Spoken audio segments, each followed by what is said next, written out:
So if you accept that as you've been living, you've launched rockets and that there is a vibrational version of you, we wanted so much for you to accept the reality of that vibrational version that we manifested it for you in words by calling it something. We called it for a while a vibrational reality. You didn't like that very much. And then we began calling it a vortex, because it's a vortex that law of attraction is gathering all of the components to. And it is gaining momentum and speed and size and depth and prowess and everything. It's becoming, it's a state of becoming. And as you begin tuning to it, you can be one of the cooperative components that's drawn into it too. So when you allow yourself to be of the vibrational frequency of your own desire, then law of attraction will put you and your own desire in the same place, where you can then begin translating it or perceiving it into reality. These are odd words, aren't they? We'll say them more simply. You can turn thoughts to things. That's how you turn thoughts to things. You turn thoughts to things by becoming harmonic with the thoughts, steadily with the thoughts. That's why you're doing exactly that same thing when we talk about your concern about your physical decline. Having my thoughts stuck in the past. Your humanity is turning those thoughts to things.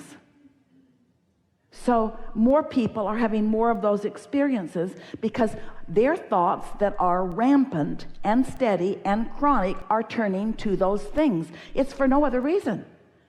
Thoughts are turning to things. You've just got to decide what things you would like your thoughts to turn to, and then you've got to think those kinds of thoughts that turn into those kinds of things. That was a nice run. Did you get that? So you want to think the thoughts that are going to turn to the things you want. That means if you look at more of the things you want, you'll think more of the thoughts about the things you want. And if you look at the things you don't want, you're thinking more of the thoughts about the things you don't want. See how it works? So in order to distract you from all of this, because you see, when you become those who are just sifting through the data, then you're thinking thoughts about wanted and you're thinking thoughts about unwanted, and you're getting some of all of it. And so how do you begin to clarify your thought? Well, you have to become a selective sifter. You have to care about the way you feel while you think the thought. And so until you care about the way you feel, you're not going to be a very selective sifter. If you're using the criteria, well, it's true. Esther said to us many times in the beginning, but Abraham, it's true. And we said, are you saying it's a reality for someone? Is that what you mean? It's true, it's a reality for someone? Well, the reason it's a reality for someone is because they gave their attention to it. End of story. That's all that it is. You get what you think about, whether you want it or not. So we understand why there are those who are trying to get you to get back, deeper to the beginning of some of your thoughts, so that maybe you could think them differently.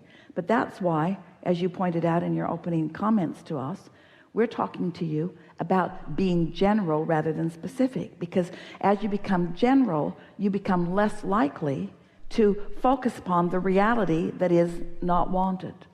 So if we were standing in your physical shoes and there were aspects of life that we want to live, we would focus upon them as specifically as we have time to do it. But if there are aspects of physical life that we were not wanting to turn to things for us, then we would focus upon them as little as possible. We would make it more vague. We would get really general about it. And what you begin to discover is that the more you focus upon something, the more specific it becomes. The more specific it becomes, the faster the energy moves. The faster the energy moves, the more you are turning those thoughts to things in your life experience. So it makes sense, doesn't it, to give your attention to things that you want to turn to things, and to withdraw your attention from those things that you don't want to turn to things. But how do you stop thinking about something? How do you stop thinking about something? I'm going to stop thinking about that thing that I've been thinking about. Well, you're thinking about it while you're thinking about not thinking about it. I'm not going to think about that thing anymore. I'm not going to think about that thing that I'm not going to think about that thing anymore. But you're thinking about it, aren't you? You're thinking about that thing while you're decided you're not going to think about it. So you've got to think about something else. And in the beginning, the thing that you're going to think about is pretty much like the thing that you decided you weren't going to think about, because law of attraction is only giving you things that are in that vibrational vicinity. But if you are determined to improve the way you feel, then you become more and more general until you find a way of thinking about it that feels better. So let's just take a moment or 2 or 3 or 6 minutes and do that here. Let's find a way of taking that subject that doesn't feel good when you think about it and making it general enough that you feel better about it. And then we'll just leave it in that better feeling place. So, you tell us what you intended to talk about relative to this physical stuff when you sat down here. But instead of telling us how it is, we want you to make a strong statement, if you can, about how you want it to be. Brief and strong. My body responds to my thoughts. All right, so that's a pretty good statement. It's a strong statement of focus. My physical body responds to my thoughts. How do you all feel about that? Do you believe that? My body responds to my thoughts? Given what we've talked about here just now, my body responds to my thoughts. My body responds to my thoughts. So that's a statement that you may or may not believe, but let's use it as a point of focus. Is there an advantage to believing that your body responds to your thoughts? Why? Because that means you've got some control, doesn't it? In other words, it's not responding to the plastic bottles that my water is in.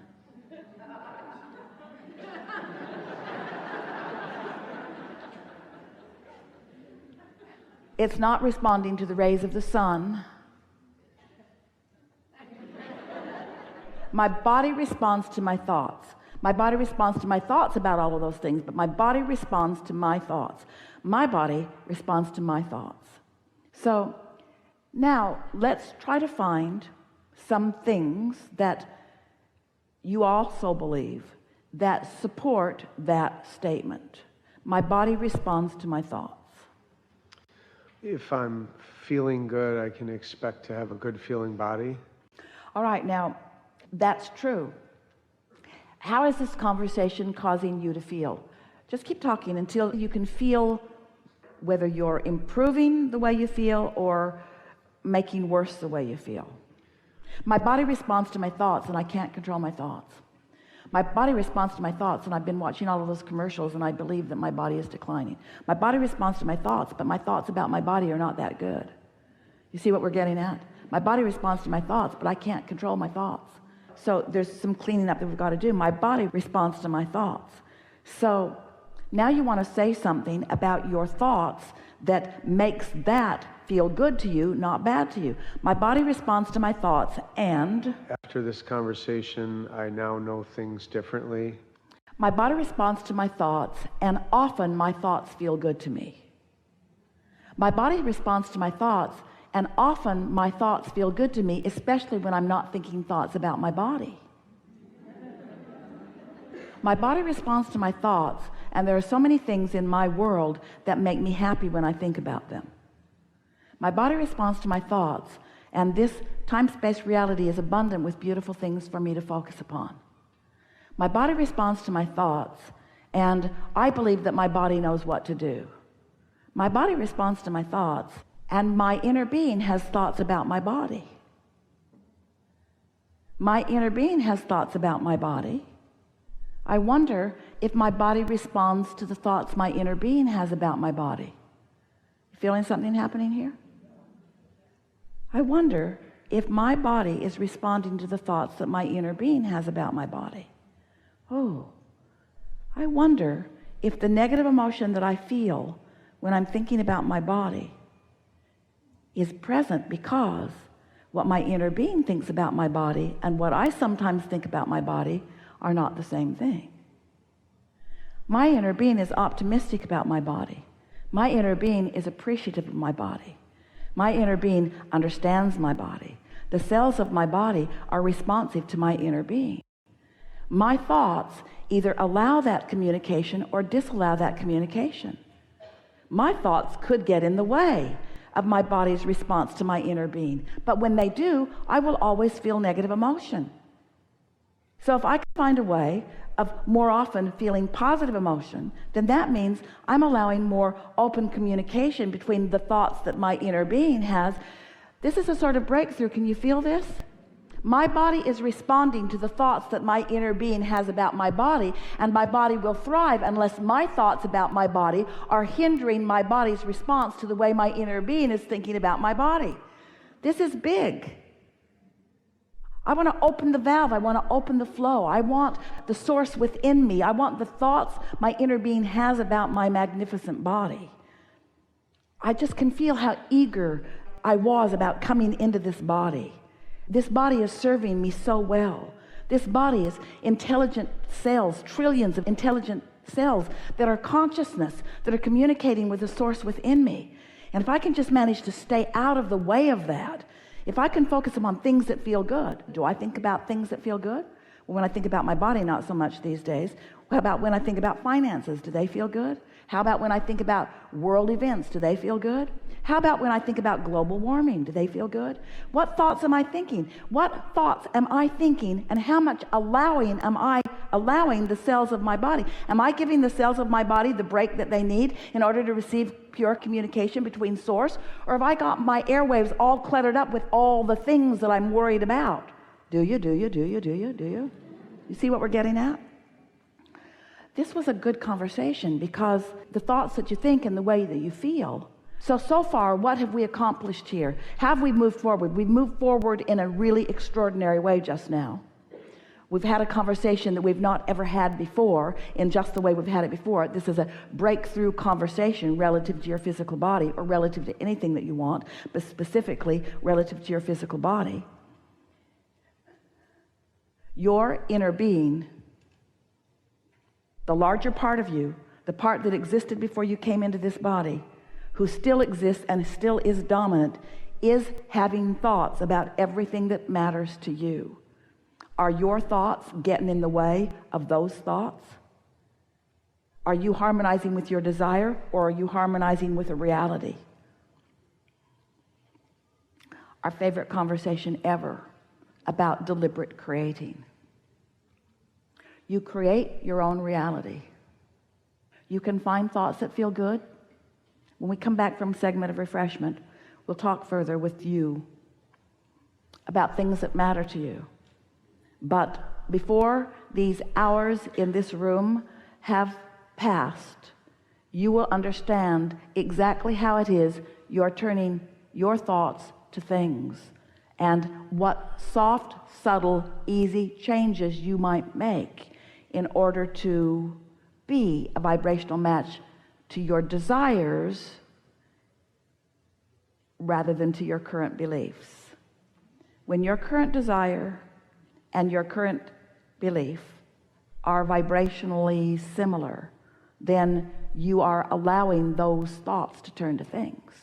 But when your desires are vibrationally different than your beliefs, then you introduce resistance to the subject that prevents the becoming in the way you want it to.